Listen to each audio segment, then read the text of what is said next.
ዕለተ አርብ ሐምሌ 10 ቀን 2018 ዓ.ም አመሻሽ ላይ እንገኛለን። ሰላም ጤና ይስጥልን ክቡራትና ክቡራን የኢትዮስ ሚዲያ ቤተሰቦች እንደምናመሻችሁ። እነሆ ከተለያዩ ታማኝ መረጃ ምንጮች የደረሱንን የምሽቱን ሰበር ዜናዎች ይዘን ቀርበናል። በቅድሚያ አርዕስተ ዜና። በአማራ ምድር በአገዛዙ ጦርና በፋኖ ኃይሎች መካከል የሚደረገው የፊት ለፊት የጨበጣ ውጊያ ዛሬም ተጠናክሮ ቀጥሏል። በጎጃም ቀጠና ደጋዳሞት ግንባር በተካሄደው ውጊያ በአራት አቅጣጫ ፋኖን ለመክበብ ሙከራ ያደረገው ያገዛዙ ኃይል ክፉኛ መመታቱ ተነግሯል። በፋኖ መብረቃዊ ጥቃት የተመታው ያገዛዙ ጦር የ12ኛ ክፍል ብሔራዊ ፈተና ተፈትነው ወደ ቤተሰቦቻቸው በመመለስ ላይ የነበሩ ተማሪዎችን በማገት ፋኖ በተማሪዎች ላይ አይተኩስም በሚል ከፊት ከመሃል እና ከኋላ በማድረግ ለወታደራዊ ጋሻነት እንደተጠቀመባቸው መረጃው አረጋግጧል። በሌላ በኩል መካነ ሰላም ከተማ አቅራቢያም ከባድ ውጊያ የተደረገ ሲሆን ንጹሃን ላይም ጉዳት መድረሱ ታውቋል። በሄሊኮፕተር ጭምር በርካታ ወታደሮችን ከሌላ ቦታ አምጥቶ ከመካነ ሰላም ከተማ ወጣ ብሎ የሚገኝ ቀጠና ውስጥ የደፋው አገዛዙ በንጹሃን ላይ ጥቃት መሰንዘሩን ቀጥሎበት መቅደላ ከተማ ውስጥ ከወላጆቹ ጋር የሚኖር አንድ ታዳጊ ሕፃንን መግደሉ ነው የተነገረው። በዝርዝር መረጃውን እናሰማችኋለን። ጀነራሉ ሳይጠበቁ አስመራ መግባታቸው ተነገረ።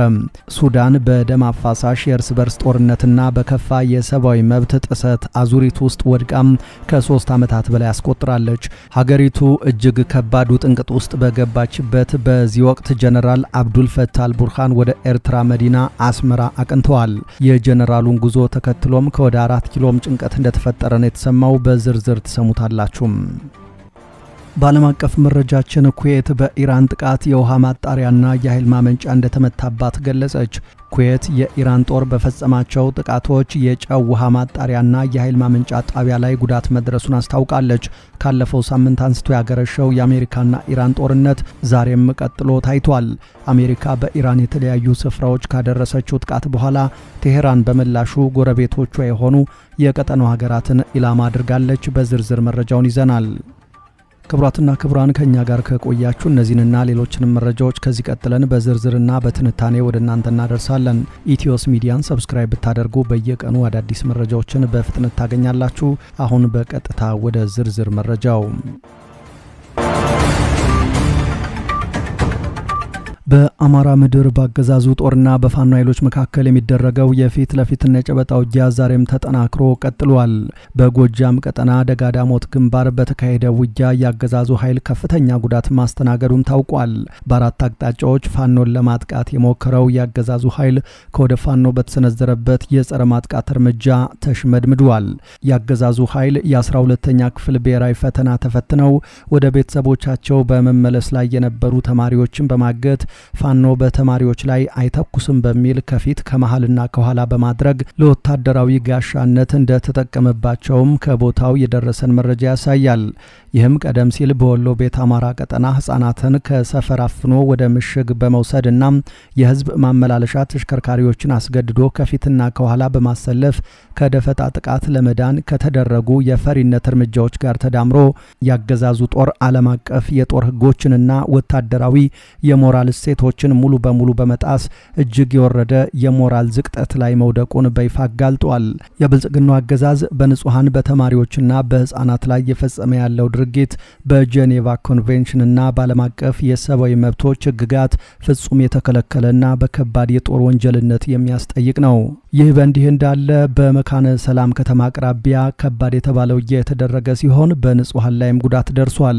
በሄሊኮፕተር ጭምር በርካታ ወታደሮችን ከሌላ ቦታ አምጥቶ መካነ ሰላም ከተማ ወጣ ብሎ የሚገኝ ቀጠና ውስጥ ያሰፈረው አገዛዙ በንጹሃን ላይ ጥቃት መሰንዘሩን ቀጥሎበት መቅደላ ከተማ ውስጥ ከወላጆቹ ጋር የሚኖር ሀብት የደመቀ የተባለን ህፃን ልጅ በሞርተር በመምታት በሞት አፋፍ ላይ እንደሚገኝ ታውቋል።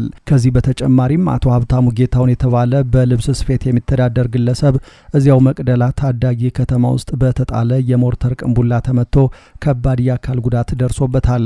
ለአመታት ከኖሩበትና ሀብት ንብረት ካፈሩበት ቀያቸው ባገዛዙ ተላላኪዎች በተፈጸመባቸው ጥቃት ተፈናቅለው ወደ አማራ ክልል የመጡ ወገኖቻችን አሁን ላይ መድረሻተው የከባድ መሳሪያና የድሮን ሰለባ እየሆኑ ነው። ሞትን ሸሽተው ቢመጡም ሊተርፉ አልቻሉም። አማራ ምን ያህል ተሳዳጅ እንደተደረገ ይህ የተፈናቃይ ወገኖች የወንድሞቻችን ሁኔታ ማስረጅ ነው። ሕፃን ሀብቴ ደመቀ ከጥቃት ተርፎ ወደ አማራ ክልል ከወላጆቹ ጋር ቢመጣም የሞርተር ቅንቡላ ማረፊያ ሆኖ ጨቅላው ሰውነቱ የእሳት ማብረጃ ሆኗል። በመካነ ሰላም ቀጠና በተከታታይ ላለፉት ቀናት ተመሳሳይ ጥቃት ተፈጽሞ በንጹሃንና በንብረት ላይም ከፍተኛ ጉዳት ደርሷል። ሰሞኑን ጭምር ወደ አርሶ አደሮች መንደር ከባድ መሳሪያ በተደጋጋሚ ተተኩሶ በቤት እንስሳትና በንብረት ላይ ከፍተኛ ጉዳት መድረሱን መግለጻችን ይታወሳል። ከደረሰው ቁሳዊ ጉዳት ባሻገር ንጹሃን ላይ የሚፈጸመው ጥቃትም ተጠናክሮ ቀጥሏል። ከፋኖ ጋር እጅ በእጅ ውጊያ ተዋግቶ ማሸነፍ ያልቻለው አገዛዙ በድሮንና በሜካናይዝድ መሳሪያ በየዕለቱ የሚፈጽመው ግፍ መላው የአማራ ሕዝብ ለትግል እንዲነሳሳ የሚያደርግ መሆኑን በመረዳት አገዛዙን አምርሮ ወደ መታገል እየገባ መሆኑን የተነገረው በትውልድ ድሬዳዋ ተወልዳ በአሁኑ ወቅት በአሜሪካ ኒውዮርክ የምትኖረው የ56 ዓመቷ ሮዛ በእድሜ እጅግ በጣም የሚያንሳትንና በ30ዎቹ መጀመሪያ ላይ የሚገኘውን ወጣት በማግባት በሶሻል ሚዲያ ላይ ሰፊ የመነጋገሪያ አጀንዳ ሆና ሰንብታለች። ጥንዶቹ አብረው የተለያዩ ቪዲዮዎችን በማጋራት በትዳራቸው ላይ የሚሰነዘሩትን ትችቶችና ጥርጣሬዎች በፈገግታና በቀልድ ይመልሱ የነበረ ቢሆንም የፍቅር ታሪካቸው ግን ባልተጠበቀ ክህደት በአሳዛኝ ሁኔታ ተጠናቋል። ታማኝነቱን ያመነችው ሮዛ ለባሏ ግምቱ 16 ሚሊዮን ብር ያወጣል የተባለ ውድ መኪና ገዝታለት ወደ ኒውዮርክ ትመለሳለች።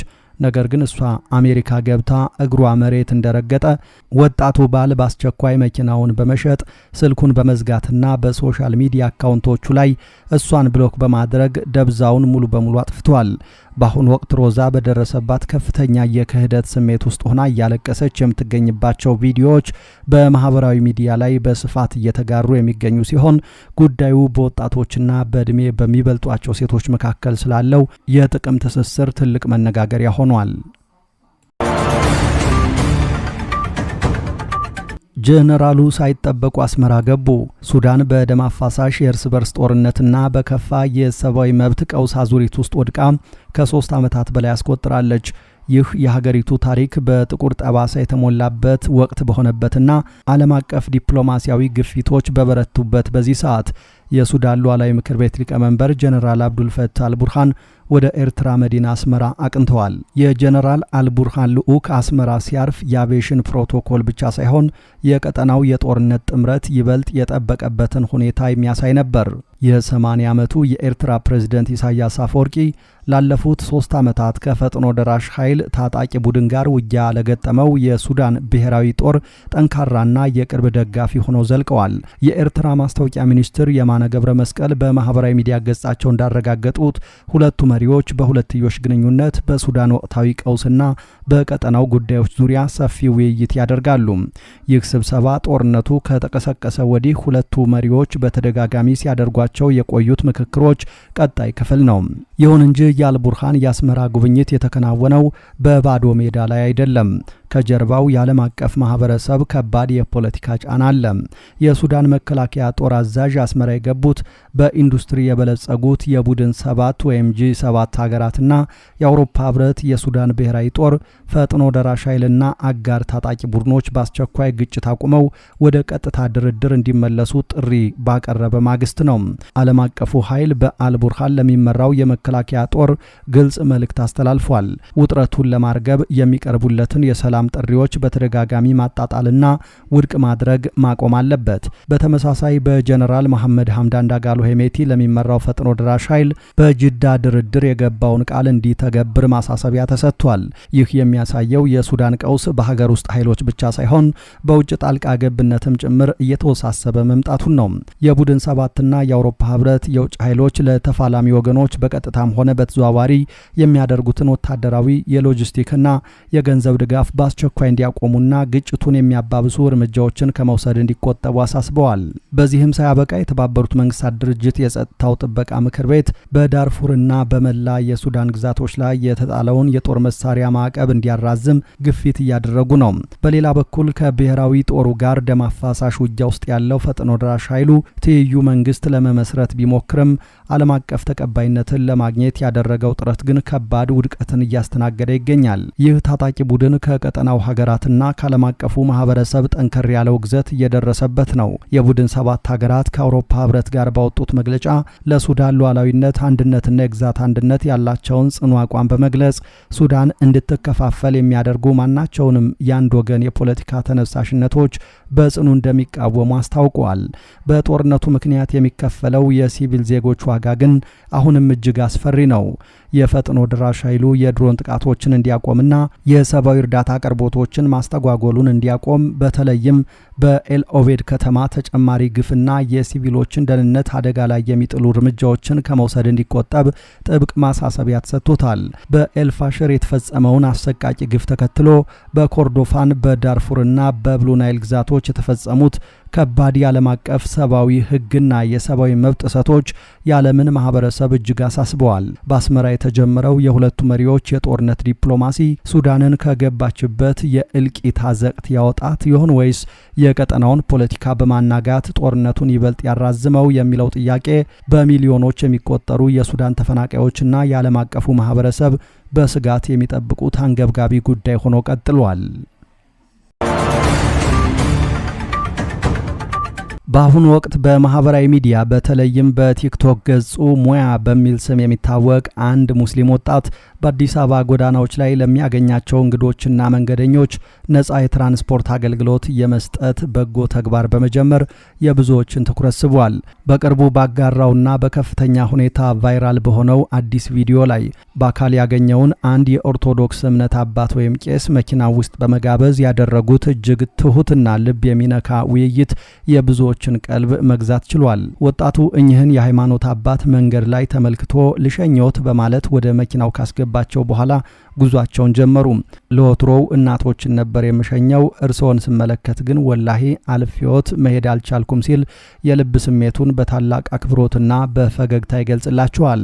አባም በወጣቱ በጎነትና ትህትና እጅግ ተደንቀው እንዲህ ያለህ ማር የሆንክ ልጅ ከየት ተገኘህ በማለት በደስታ የታጀበ ምርቃታቸውን ሲያጎርፉለት እሱም በደስታ ፈገግ እያለ አልሐምዱሊላህ ይህን የማደርገው በደስታ ነው፣ የሚሄዱበት ቦታ ድረስ በነፃ አደርሶታለሁ በማለት ምላሽ ይሰጣቸዋል።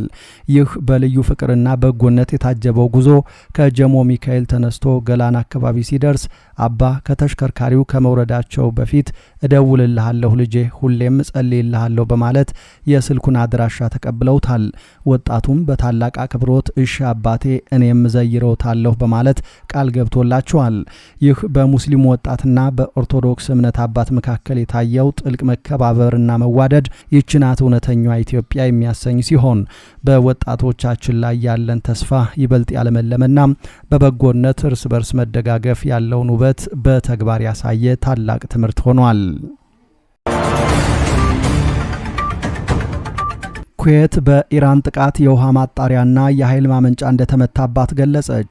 ኩዌት የኢራን ጦር በፈጸማቸው ጥቃቶች የጨው ውሃ ማጣሪያና የኃይል ማመንጫ ጣቢያ ላይ ጉዳት መድረሱን ይፋ አድርጋለች። ካለፈው ሳምንት አንስቶ ያገረሸው የአሜሪካና ኢራን ጦርነት ትናንት ምሽትም ቀጥሎ ታይቷል። አሜሪካ በኢራን የተለያዩ ስፍራዎች ካደረሰችው ጥቃት በኋላ ቴሄራን በምላሹ ጎረቤቶቿ የሆኑ የቀጠናው ሀገራትን ኢላማ አድርጋለች። የኢራን እስላማዊ አብዮታዊ ዘብ ጥቃት ከሰነዘረባቸው ሀገራት አንዷ ኩዌት እንደሆነች ገልጾ ነበር። የኩዌት የኤሌክትሪክ ሚኒስቴር ባወጣው መግለጫ የኢራን ጥቃት በኤሌክትሪክ ኃይል ማመንጫ ጣቢያና የጨው ውሃ ማጣሪያ ላይ ጉዳት ማድረሱን አስታውቋል። ጥቃቱ በስፍራው ቃጠሎ እንዲነሳ ጉዳት እንዲደርስና በርካታ የማምረቻ ክፍሎች ከአገልግሎት ውጭ እንዲሆኑ አድርጓል ብሏል። በተቋማቱ ላይ ስለደረሰው ጉዳት ተጨማሪ መረጃ ግን አልሰጠም። ሚኒስቴር መስሪያ ቤቱ ዜጎች በዚህ የተለየ ወቅት የኤሌክትሪክ ፍጆታቸውን እንዲያስተካክሉና ኤሌክትሪክ እንዲቆጥቡም ጠይቋል። ክቡራትና ክቡራን ቤተሰቦቻችን ከኢትዮስ ሚዲያ ዝግጅት ክፍል ለምሽቱ ያዝናቸው አጫጭር መረጃዎች እነዚህ ነበሩ። ከቆይታ በኋላ በሌሎች መረጃዎች ድጋሜ እንገናኛለን። እስከዛው በያላችሁበት ሰላም ጊዜ ተመኘን።